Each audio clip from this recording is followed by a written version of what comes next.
Hi, I'm Anthony Edmonds, and alongside Joanne Roberts, I'm proud to be contesting the leadership of the Green Party of Nova Scotia. The volunteers who are overseeing the leadership contest have provided an opportunity for each of the contestants to give answers to questions from some of the members. I hope you'll find that my answers correspond to your expectations for the leadership of the party.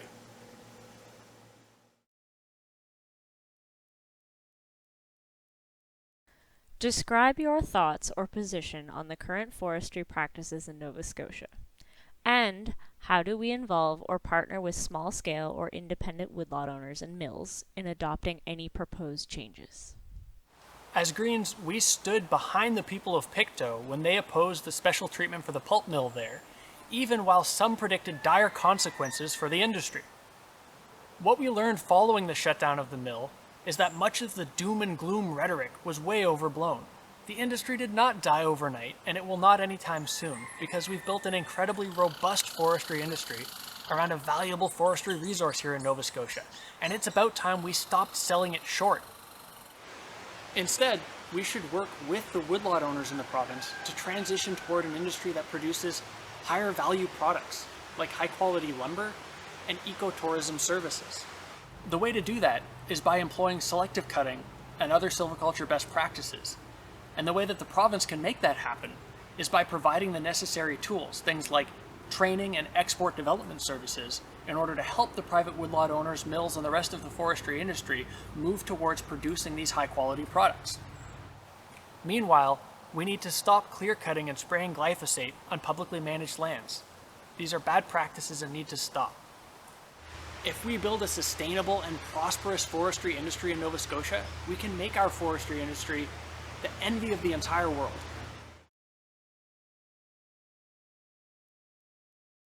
Share your thoughts on decolonization and reconciliation. In my past experiences on the campaign trail, I've heard candidates in provincial elections try to dodge questions about Indigenous affairs, using the excuse that it's the responsibility of the federal government. The reality is that there are many aspects of truth and reconciliation that intersect with the provincial government's responsibilities. We can't illuminate the truth without education.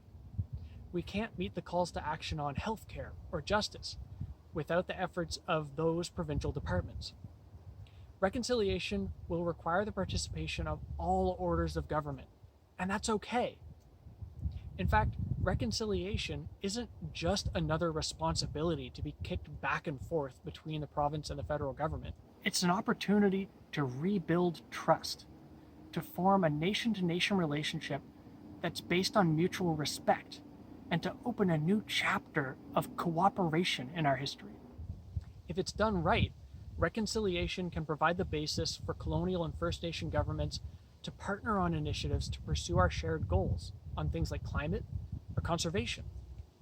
We can work together to achieve better outcomes for all of the people in Mi'kma'ki.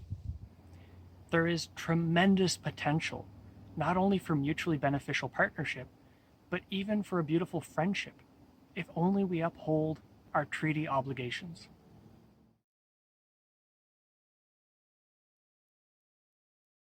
Share your thoughts on the pros and cons of guaranteed livable income, guaranteed basic income, or guaranteed minimum income. Guaranteed livable income is fantastic economic policy. Not only is it economically efficient, but it stimulates the economy, it enables social mobility, and it preserves human dignity in a way that other programs do not. It spares us the questionable practice of trying to sort out the so-called deserving poor, as though we're living in Elizabethan England. Unfortunately, this can be a difficult sell. GLI faces opposition from many parts of the political spectrum, for a variety of different reasons. Some contend that it's simply too expensive, while others believe that the limited resources we do have should be targeted more on those with the greatest needs. There's also substantial upfront cost to implementing GLI, even one that would be sustainable in the long term, because many of the economic benefits can take years to really kick in. This is a perfect example of just so much green policy that wisely looks to the future. Greens know that planning beyond a 4-year government term is the correct way to build a prosperous society. Of course, this does mean a greater challenge to sell the idea. In order for GLI to have a broad appeal, we need to forget about the dry economics textbook reasons that we know it will work, and focus instead on relatable stories of how individuals can benefit from it. Guaranteed livable income can smooth out the boom and bust experienced by entrepreneurs, like small business owners, people in the gig economy, or maybe all of us someday in an ever-changing and dynamic world. By analogy, critics of renewable energy often point to how a single windmill or a single solar array has a variable and intermittent energy output that can make it not very economical for powering a household on its own. But as we know, having many such energy sources spread over a wide geographical area can help to average out their output and make for a much steadier, more reliable source. That's why grid-tied wind or solar projects, like mine here, are much more practical and economical than off-grid energy islands. We can take the same approach towards personal income with GLI.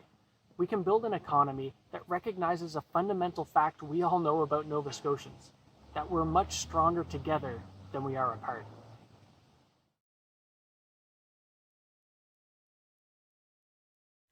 Describe your understanding of the Owl's Head Provincial Park delisting and sale. What can be done to respond to the thousands of Nova Scotians who are in opposition to this? We all know that the sale of Owl's Head Park is a travesty, but let's delve a little bit into exactly how we got there. This is a story that started before the park was delisted. It started even before the province made the backroom deal to sell it to a private developer. It traces back to a succession of governments who have gradually acclimated Nova Scotians to the idea of backroom, closed-door, insider-friendly governance. The sale of Owl's Head is a prime example of the lack of accountability, the lack of transparency, and the lack of oversight in government in Nova Scotia. But more than that, it epitomizes the callous disregard for openness that characterizes our uncaring, corruptible, and frankly, complacent political class. Our government has slapped a big neon for sale sign on our public assets and even our public institutions. And I say, enough is enough. Nova Scotia cannot be for sale to the highest bidder, and especially not in a private auction.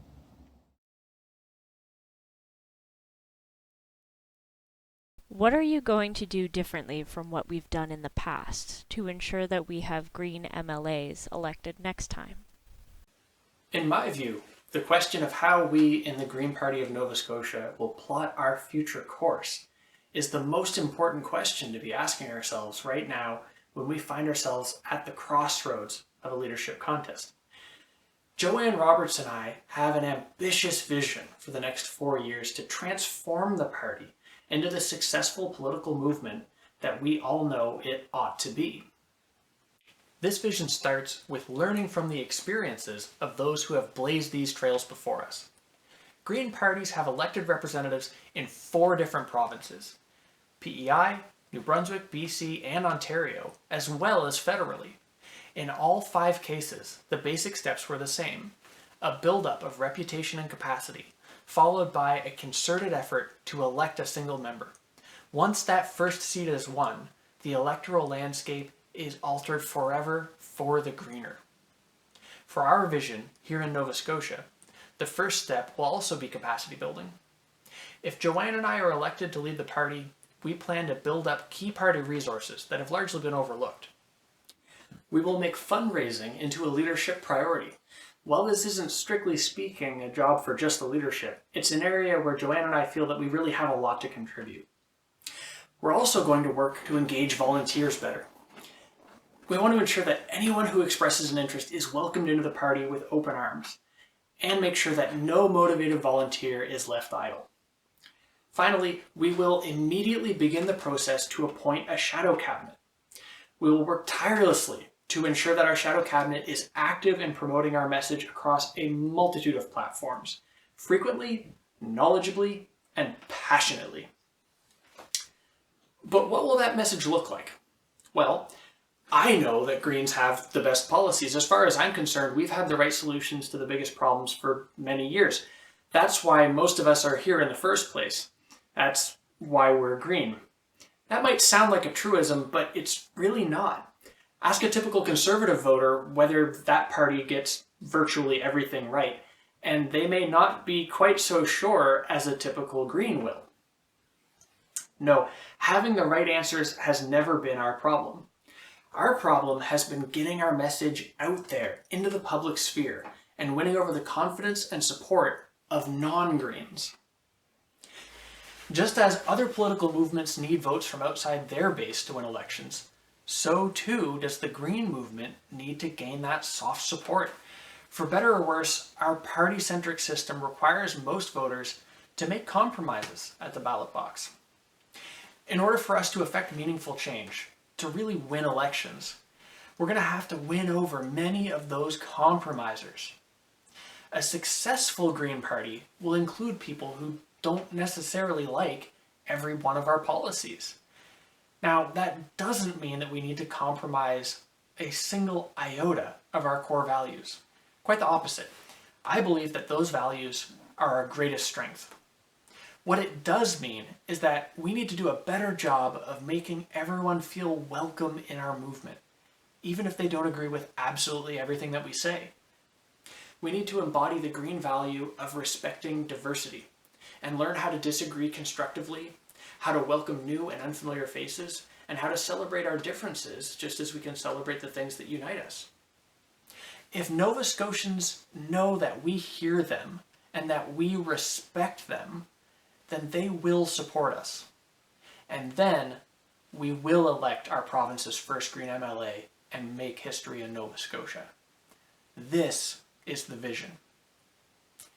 To make this vision a reality, we will need to stick together, every last one of us in the party, and work as a team with a coherent, comprehensive election strategy.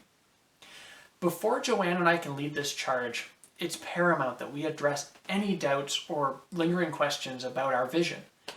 We need to know that everybody is on board before we embark on this journey. That's why Joanne and I put together this document, which I call our Green Path. This outlines all of the changes that we're proposing. Before you cast your vote in the leadership contest, I implore you, read this document and consider it carefully. If you haven't already received your copy of the Green Path, check out the links that accompany this video. I'd like to thank the volunteers who provided this opportunity to speak to you, and I'd like to thank you for watching.